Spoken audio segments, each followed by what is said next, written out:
welcome everyone to the Environment Primer series of Drishti IAS. My name is Pragya and today we are going to discuss a very important topic that is in news recently. As you all know, the COP28 or the Conference of Parties 28th edition has already begun in Dubai, and the first major step they have taken is operationalization of the loss and damage fund. In this discussion, we are going to firstly study about what is this loss and damage fund and why is it important, okay? And we are also going to see how much damage has been caused by the industrialization process. Then we are also going to analyze how much loss and damage is the world actually facing. We are also going to see how big is the fund and how will it operate. And in the end, we are going to see a practice question for your prelims examination and a practice question for your mains examination.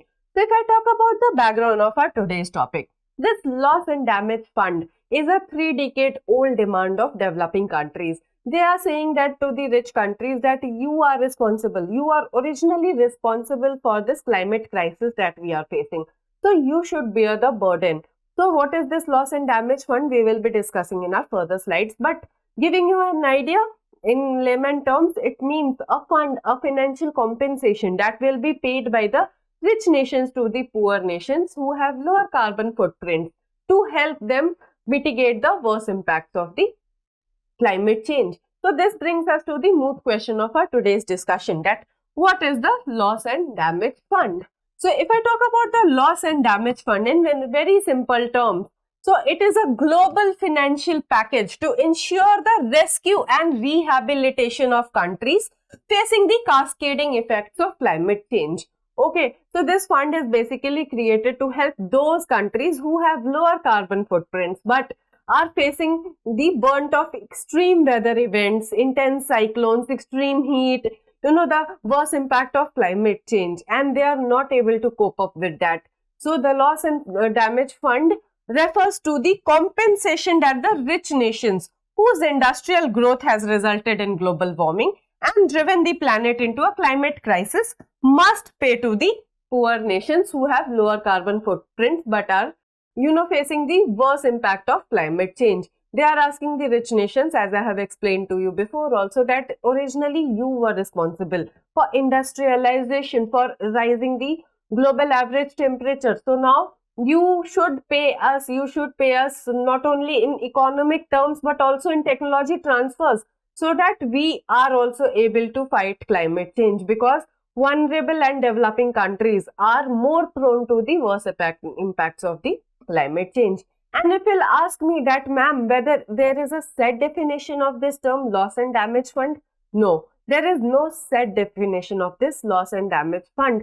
It cannot be put into a watertight compartment. But as per Adil Thomas, a lead author of the Intergovernmental Panel on Climate Change IPCC 2022 reports, Impacts, Adaptations and Vulnerability. Kindly remember the name of this report, because it can be asked in a question form in your examination, a statement form, that what is the name of the IPCC 22 report and what are its content. So this IPCC 2022 report is important for your prelims point of view. Okay, says that loss and damage means different things to different groups, and there is no agreed upon definition within the United Nations Framework Convention on Climate Change, or the UNFCCC. So as I was explaining to you before also, that you cannot put loss and damage definition into a very watertight compartment. You cannot define it. It has different meanings for different vulnerable groups who are facing the cascading impacts of the climate change. Okay. Moving forward, loss and damage is often categorized as either economic or non-economic. So there are two kinds of losses that has been caused due to average global warming. Okay. So first is the economic losses and secondly is the non-economic losses. So economic loss and damage are negative impacts that we can assign a monetary value to, and the developing countries are asking the developed countries to compensate for the economic losses as well as the non-economic losses, but basically for the economic losses.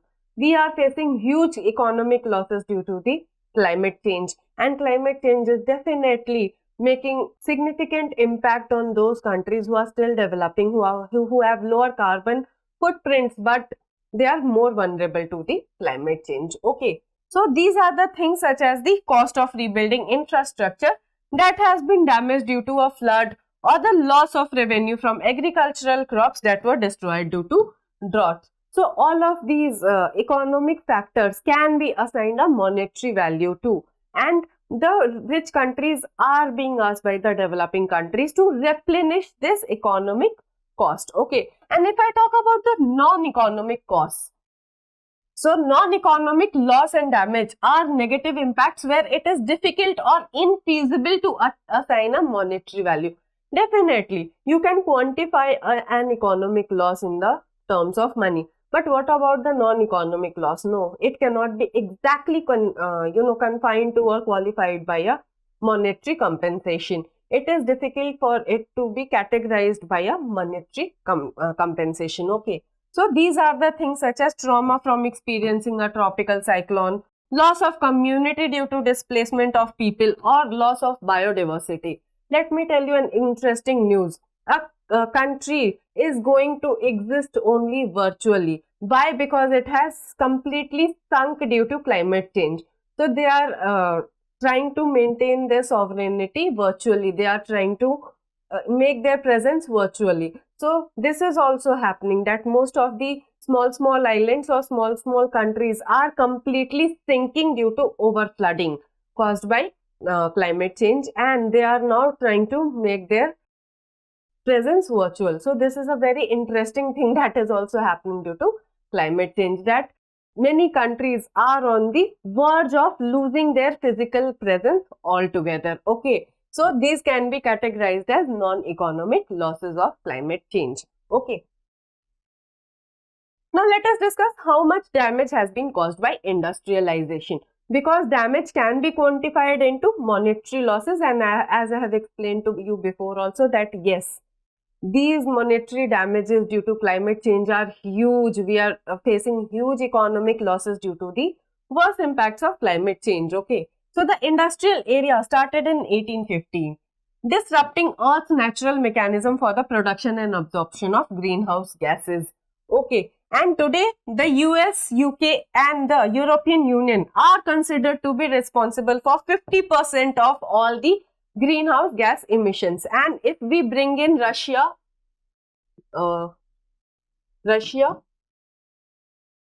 Canada, Japan and Australia into this picture,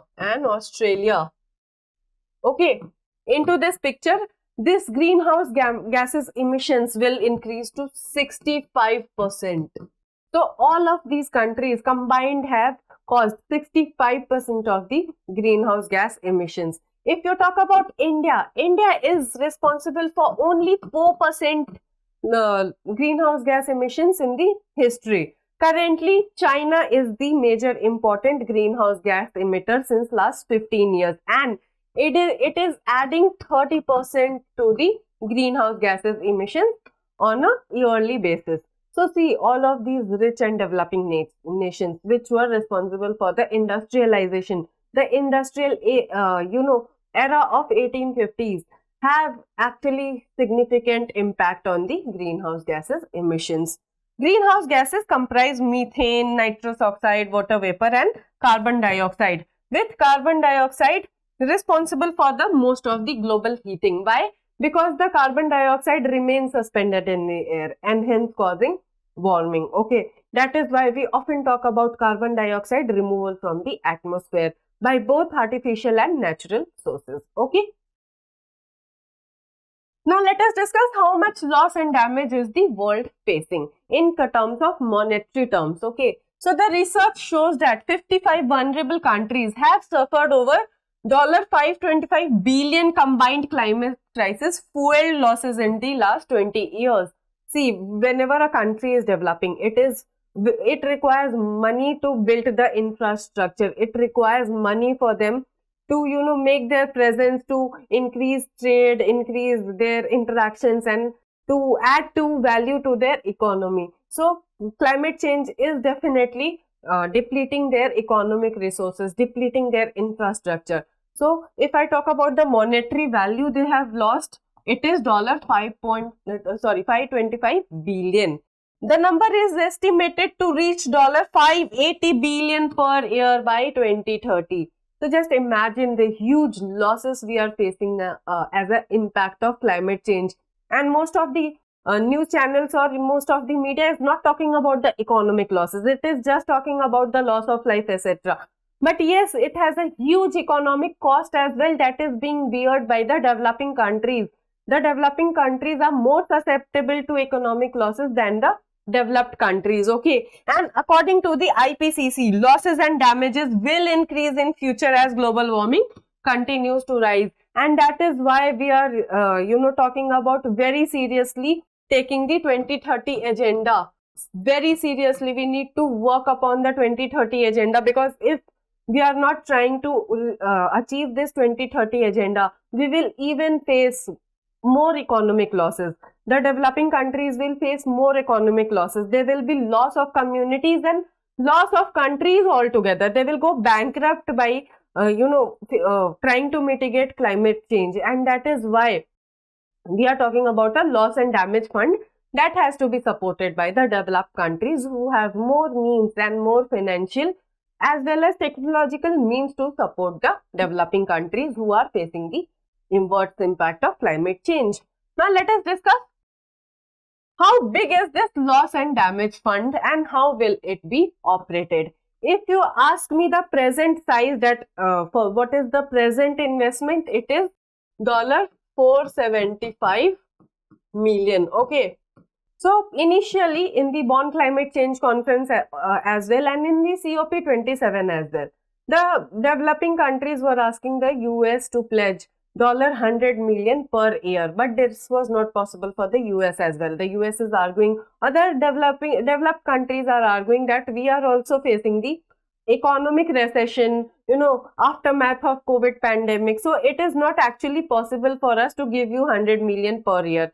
But yes, they have contributed 475 million at the first instance at which this fund is created. Okay. So the World Bank will oversee the loss and damage fund in the beginning, with the source of funds being rich nations such as the US, UK and the EU, as well as some developing countries. And this funding is also given by some other countries such as Japan, Australia, etc. also, and UAE is also contributing to the loss and damage fund. Okay. Previously, the developing nations were not keen to have the World Bank manage the fund, as they saw this as a means by which richer nations could have more control over the finances, but they have accepted this term now. But this comes with a lot of conditions. They are putting a lot of conditions to let World Bank manage this loss and damage fund. Okay. So with this, we come to a conclusion of our today's discussion. We have discussed what is this loss and damage fund. We have also seen that we are facing economic losses by climate change, and this economic losses will continue to get bigger and bigger if we don't follow our 2030 agenda. Okay, we have also seen what is this loss and damage fund and how will it be operated, and we have also seen the initial size of the loss and damage fund, that the initial amount that the developed countries have contributed to the creation of this fund. Now let us discuss a practice question for your prelims examination. So the question is, consider the following statements. Your statement number 1 is loss and damage fund will be managed by the World Bank. Your statement number 2 is it forms a part of United Nations Framework Convention on Climate Change. Which of the following statements given above are correct? Your options are: option A is only 1, option B is only 2, option C is both 1 and 2, and option D is none of the above. Kindly drop your answers in the comment box below. Now let us discuss a practice question for your mains examination. So the question is, describe the opportunities and challenges associated with the loss and damage fund. So in the introduction, you will firstly mention what exactly is this loss and damage fund. Then you will write the advantages, that yes, this fund is important for the developing countries, especially for those countries who are having lower carbon footprints and who are facing the cascading impacts of climate change. And then you will read the challenges that this fund needs to be replenished every year, but currently on the replenishment, the developed countries are very silent. Okay, they have just created and operationalized the fund, but yes, the replenishment issue is still pending at their end. And then you can write that yes, what will be the, you can conclude holistically that yes, this loss and damage fund is actually required to mitigate not only the worst impacts of climate change, but also to mitigate the economic losses that the developing nations are facing. Okay, so you can conclude very holistically that yes, this funds needs to be replenished every year, and definitely the rich countries should support the developing countries in their fight against the climate change. And this is the new climate financial era that we are ushering into, where both the developed countries and the developing countries are bearing the burden for their fight against the climate change. So you can conclude very holistically. I hope this session was insightful for you. If you have any feedback regarding this session, kindly drop it in the comment box below. If you liked today's discussion and found it to be helpful, kindly like the video and subscribe to our channel for more such updates. Thank you.